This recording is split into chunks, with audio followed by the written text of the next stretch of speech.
পঞ্চম শ্রেণীর সকল শিক্ষার্থীবৃন্দ, ইনস্টিটিউট অফ বেসিক ম্যাথসের পক্ষ থেকে সকলকে স্বাগত। আজ আমি তোমাদের গণিতের অনুশীলনী 3 এর 1 নাম্বার পর্যন্ত এর আগের ক্লাসে করে দিয়েছিলাম। এর পরবর্তী অঙ্ক থেকে বাকি অঙ্কগুলো তোমাদের সমাধান করে দেব। দেখো, আমি তোমাদের বইয়ের অনুশীলনী 3 অর্থাৎ 19 পৃষ্ঠায় যে অঙ্কগুলো আছে তার মধ্যে 2 নাম্বার 3 নাম্বার এগুলো আমি সমাধান করে দিই। আগে 2 নাম্বার অঙ্কটা দেখো, আমাদের এখানে কী বলে দেওয়া আছে। এখানে প্রশ্নটাকে আমি পড়ি। প্রশ্নে এখানে দেওয়া আছে 12টি প্লেট এবং 20টি কাপের মূল্য একত্রে 3920 টাকা। একটি কাপের মূল্য 145 টাকা। একটি প্লেটের মূল্য কত? তাহলে দেখো, এই যে অঙ্কটা দেওয়া আছে এটা কিন্তু আমরা এর আগে উদাহরণে করে দিয়ে আসছি তোমাদেরকে। উদাহরণে আমি কোথায় 13 পৃষ্ঠায় চেয়ার টেবিলের একটা অঙ্ক তোমাদের করে দিয়েছিলাম। তারপরে বিস্কুট চকলেটের একটা অঙ্ক করে দিয়েছিলাম। 13 পৃষ্ঠায় যে 2টি অঙ্ক দেওয়া ছিল একদম হুবহু এই 2টি অঙ্কের মতো। তাহলে উদাহরণগুলো আমি যে করে দিয়ে আসছি সেই উদাহরণের মতোই কিন্তু এখন অনুশীলনীগুলো আবার রিপিট হচ্ছে। তাহলে সেই রকম আমি এই অঙ্কগুলোকে 2ভাবে করে দিয়েছিলাম। একটা হলো ঐকিক নিয়মে, আরেকটা করে দিয়েছিলাম আমি তোমাদেরকে গাণিতিক বাক্য প্রয়োগ করে।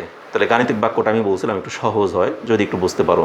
তাহলে সেই গাণিতিক বাক্যের মাধ্যমে অঙ্কটাকে সমাধান করে দিই। দেখো,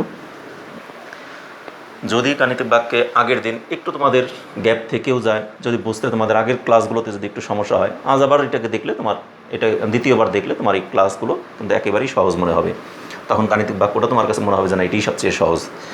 দেখো, 12টি প্লেট এবং 20টি কাপের মূল্য একত্রে এত টাকা। একটি কাপের মূল্য এত টাকা। তাহলে এখানে দেখো, 12টি প্লেট এবং 20টি কাপের মূল্য যে টাকা দেওয়া আছে, এখানে বলছে একটি কাপের মূল্য এত টাকা। তাহলে এখানে কাপ কিনছে কয়টি? 20টি। তাহলে 20টি কাপের মূল্য আমরা যদি বের করতে পারি, সেই 20টি কাপের মূল্য বের করে আমাদের ওই যে দুইটা মিলে মোট যে মূল্য আছে সেই মূল্য থেকে 20টি কাপের মূল্য বিয়োগ করলে আমাদের বের হয়ে যাবে কার মূল্য? প্লেটের মূল্য। কয়টি প্লেটের মূল্য? 12টি প্লেটের মূল্য।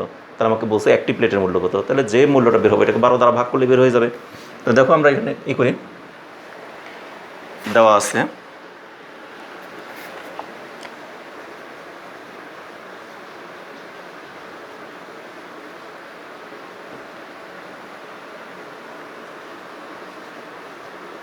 বারোটি প্লেট এবং 20টি কাপের মূল্য একত্রে 3920 টাকা। একটি কাপের মূল্য, এছাড়াও আরও দেওয়া আছে একটি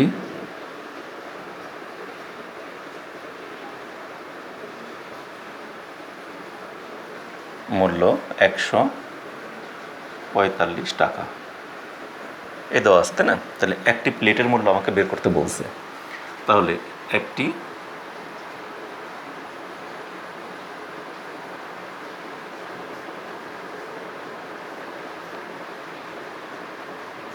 নির্ণয় করতে হবে। তাহলে আমরা লিখব আগে গাণিতিক বাক্য।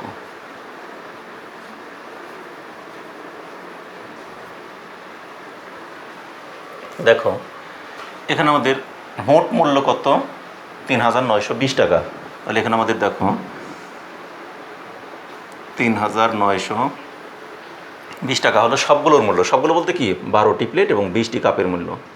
তাহলে এখান থেকে আমি যদি বাদ দিই, শুধুমাত্র 20টি কাপের মূল্য যদি বিয়োগ করে দিই, তাহলে আমাদের কী বের হবে? 12টি প্লেটের মূল্য বের হয়ে যাবে। তাহলে এখন 20টি কাপের মূল্য কত সেটা তো আমরা জানি না। তাহলে 20টি কাপের মূল্য আমাদের বের করতে হলে দেখো, একটি কাপের মূল্য দেওয়া আছে 145 টাকা। তাহলে 20টি কাপের মূল্য 20 গুণ হবে। তাহলে এটাকে বিয়োগ করবো আমরা, 145 বিয়োগ 20, বিয়োগ না গুণ 20। তাহলে দেখো, একটি কাপের মূল্য দেওয়া আছে 145, তাহলে 20টি কাপের মূল্য কত হবে? 20 গুণ। তাহলে এই টাকাটা আসবে কার মূল্য? 20টি কাপের মূল্য। কিন্তু 20টি কাপ আর 12টি প্লেট সব মিলিয়ে আছে 3920। সেই 3920 থেকে আমরা এটা বাদ দেবো। কিন্তু এটা বলতে কার নাম? 20টি কাপের মূল্য বাদ দিলাম। বাদ দিলে যে মানটা পাওয়া গেল এখানে, এই পুরাটা থেকে এই পুরাটা বিয়োগ করলে যে মানটা পাওয়া যাবে সেই মানটা হবে কার মান? 12টি প্লেটের দাম। কিন্তু আমাকে বের করতে বলছে কয়টি প্লেটের দাম? একটি প্লেটের দাম। তাহলে এই সম্পূর্ণটা কিসের দাম? 12টি প্লেটের দাম। আর সেই 12টি প্লেটের থেকে আমাকে বের করতে বলছে একটি প্লেটের দাম। তাহলে এটাকে যদি আমরা 12 দ্বারা ভাগ দিই, যেহেতু এই সবগুলো হলো 12টি প্লেটের দাম, কিন্তু আমাকে বলছে একটি প্লেটের দাম, তাহলে এই 12টা প্লেটের দামকে 12 দ্বারা ভাগ দিলে আমাদের একটি প্লেটের দাম বের হয়ে যাবে। তাহলে এইটি হলো আমাদের গাণিতিক বাক্য। ঠিক আছে, এটা সমান সমান খালি ঘর। আমাকে এই খালি ঘরটা বের করতে বলছে। খালি ঘর মানে কি? আমাদের এইগুলির এই অঙ্কটাকে সমাধান করে যা আসবে সেটি হবে একটি কাপের মূল্য, এই তো। তাহলে এখন আমরা লিখি, সুতরাং একটি কাপের মূল্য, একটি কাপ না, একটি প্লেটের মূল্য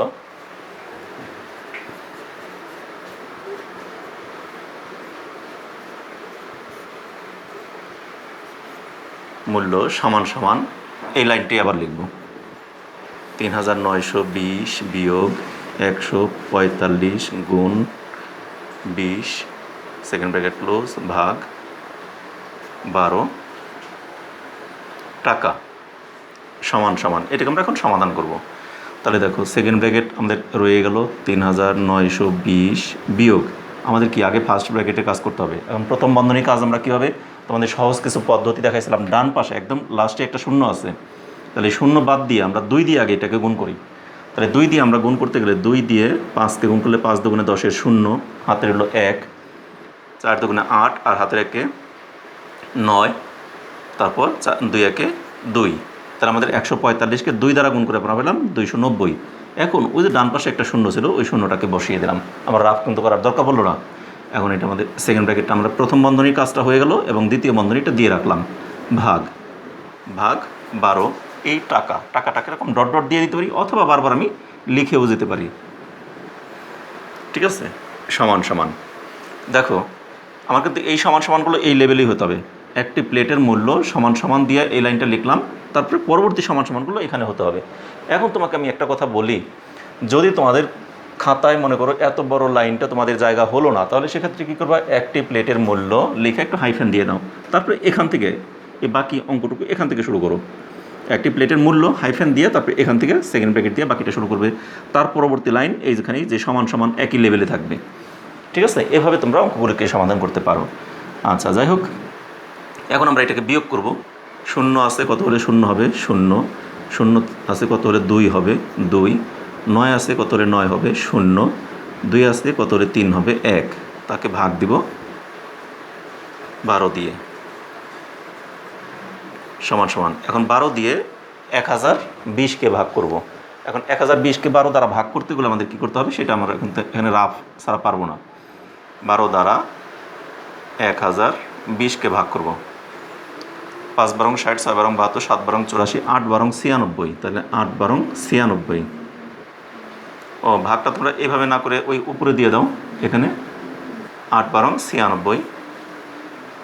এবারে 6 আছে কত হলে 12 হবে, 6 হলে হাতের হলে 1, 10 হলো, মিলে গেল। তাহলে এবারে শূন্য নামাই নিয়ে আসলাম, তাহলে 5 বারং 60, কাটাকাটি করলে 0। তার মানে এখানে কত আসলো, 12 দিয়ে ভাগ করলে আসে 85। তাহলে এখানে 85 টাকা। তাহলে আমাদের কি আসলো, একটি প্লেটের মূল্য কত চলে আসলো, 85 টাকা। আমাকে বের করতে বলছে একটি প্লেটের মূল্য কত, সেটা বের করতে বলছে। তাহলে আমাদের একেবারে সহজ অঙ্কটা হয়ে গেল। তাহলে উত্তর একটি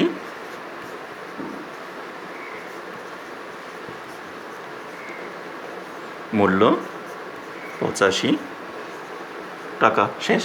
তাহলে কিন্তু একেবারে তোমরা এটাকে সুন্দর করে উঠিয়ে নাও, অথবা তোমরা স্ক্রিনশট দিয়ে রাখতে পারো। আমি এটাকে মুছে দিলাম, মুছে দিয়ে আমি পরবর্তী অঙ্কে চলে যাব, 3 নম্বরে। ঠিক আছে, আমি মুছে দিলাম।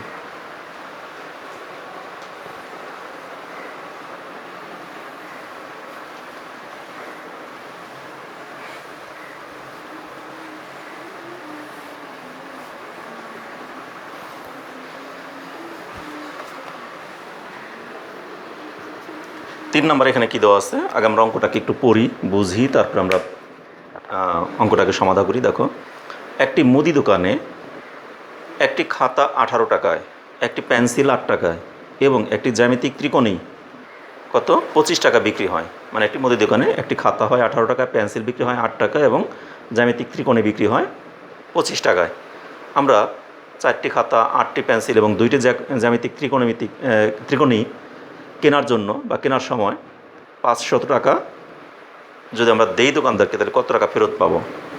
তাহলে এটাও কিন্তু আমরা গাণিতিক বাক্য দিয়ে আমরা খুব সহজেই করতে পারি, একেবারেই সহজ।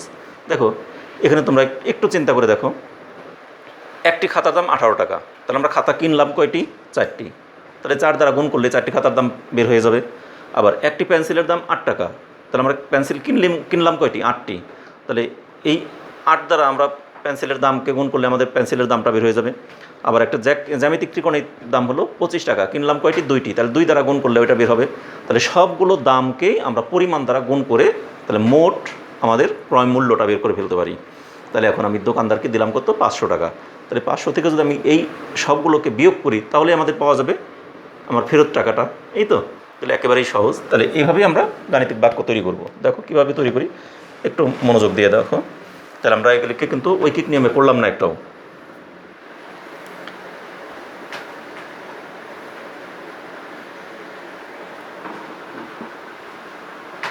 অথবা যদি বলো আমরা ঐকিকে করব তাও করতে পারো, যেমন খুশি। আমি ঐকিক না, আমি গাণিতিক বাক্য দিয়ে দেখাই। একটি খাতার দাম 18 টাকা, একটি পেন্সিলের দাম 8 টাকা এবং একটি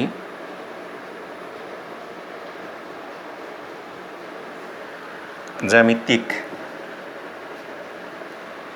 ত্রিকোণী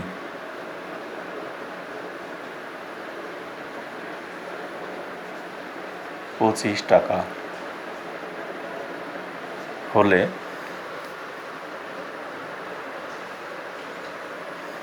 $25 টাকা, মানে প্রশ্নটাকে আমি লিখছি, ঠিক আছে।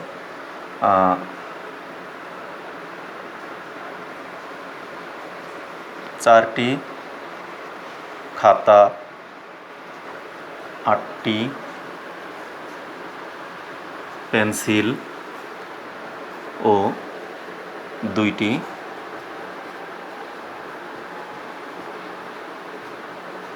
জ্যামিতিক ত্রিকোণী কিনে লিখছে ওরা না, ক্রয় করে লিখছে, বিক্রি এবং এতটি কেনা, মানে কিনেই লিখলাম। তাহলে কিনে দোকানদারকে 500 টাকা দিলে ফেরত পাবো, ফেরত টাকা নির্ণয় করতে হবে। মানে কি নির্ণয় করতে হবে সেটা আমরা লিখলাম, তাই না। এখন আমরা লিখি গাণিতিক বাক্য।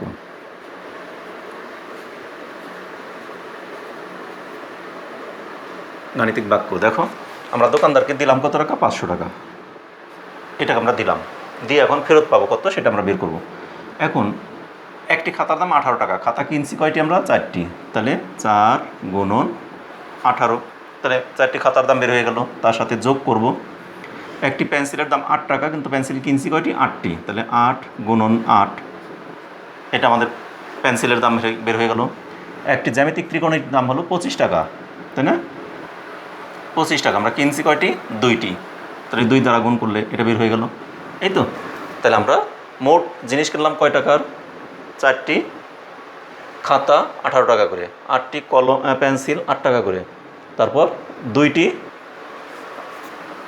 ত্রিকোণমি 25 টাকা করে, তাহলে এগুলি কিনলাম। কেনার পর এখন আমাদের কত আসবে? এই 500 থেকে বিয়োগ করে যেটা আসবে ওইটি হলো আমাদের কি? আমাদের ফেরত টাকা। তাহলে এখন লিখব, সুতরাং ফেরত পাবো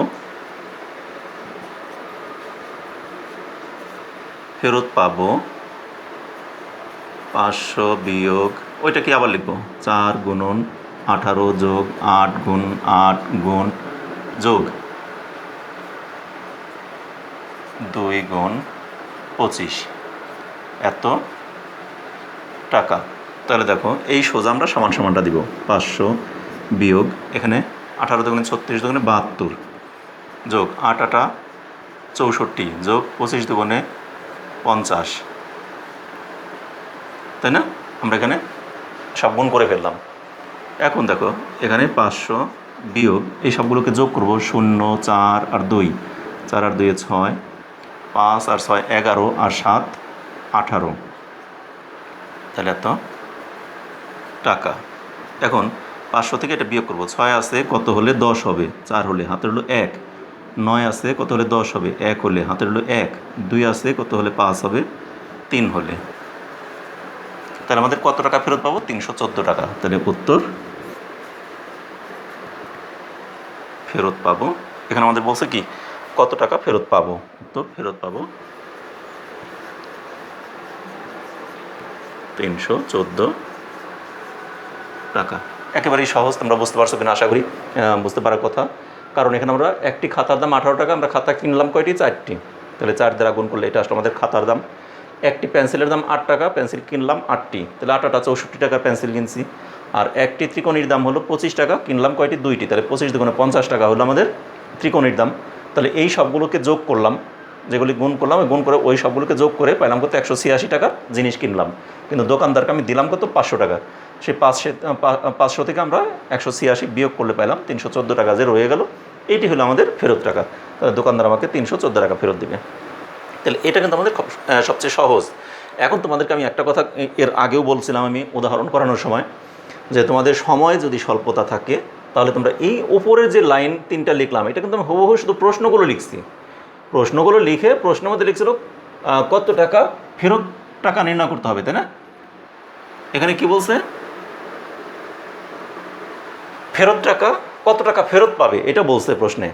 তাহলে আমরা এখানে লিখলাম ফেরত টাকা নির্ণয় করতে হবে, শুধু এটুকুই, শুধু ডিফারেন্স। আর বাকি একেবারে হুবহু আমাদের বইয়ের প্রশ্নে যা আছে তাই লিখছি। এই জন্য তোমাদেরকে আমি আগেও বলছি এখনও বলি, এটুকু আমাদের না লিখলেও চলবে। সরাসরি তুমি অঙ্কটাকে গাণিতিক বাক্য লিখে অঙ্কটাকে করো, কোনোই সমস্যা নেই, অঙ্ক ফুল মার্কস পাবে। এটা হলো তোমাদের বোঝানোর জন্য একটা লাইন আমি একটু বেশি করি। প্রশ্নটা যেহেতু আমার বোর্ডে তোলা নাই, আমি তুলে দিই। তোমরা ইচ্ছা করলে এটুকু না তুললেও হবে, তোমরা এখান থেকে অঙ্কটা করলে হয়, ঠিক আছে? তাতে এগুলো আমাদের লেখালেখি কম পড়ে। আর যদি আমরা ঐকিক নিয়োগ করতে যাই তাহলে আমাদের লেখার পরিমাণটা অনেক বেশি হয়ে যায়। সেক্ষেত্রে আমাদের করতে হবে কি, একটি খাতার দাম 18 টাকা, সুতরাং 4টি খাতার দাম 18 × 4 = 72 টাকা। আবার একটি পেন্সিলের দাম এত টাকা, সুতরাং 8টা পেন্সিলের দাম এত টাকা। এইভাবে আমাদের লিখে লিখে অনেক সময় লাগবে। তার সাথে আমাদের এটা কিন্তু সহজ অঙ্ক। এইভাবেই তোমরা বাকি অঙ্কগুলো করবে। তা ঠিক আছে, আজ এই পর্যন্তই। আগামী ক্লাসে তোমাদের সাথে আবার দেখা হবে। সে পর্যন্ত তোমরা সকলে ভালো থেকো, সুস্থ থাকো এবং নিরাপদে থাকো। আমাদের চ্যানেলের সাথেই থাকো। ধন্যবাদ সকলকে।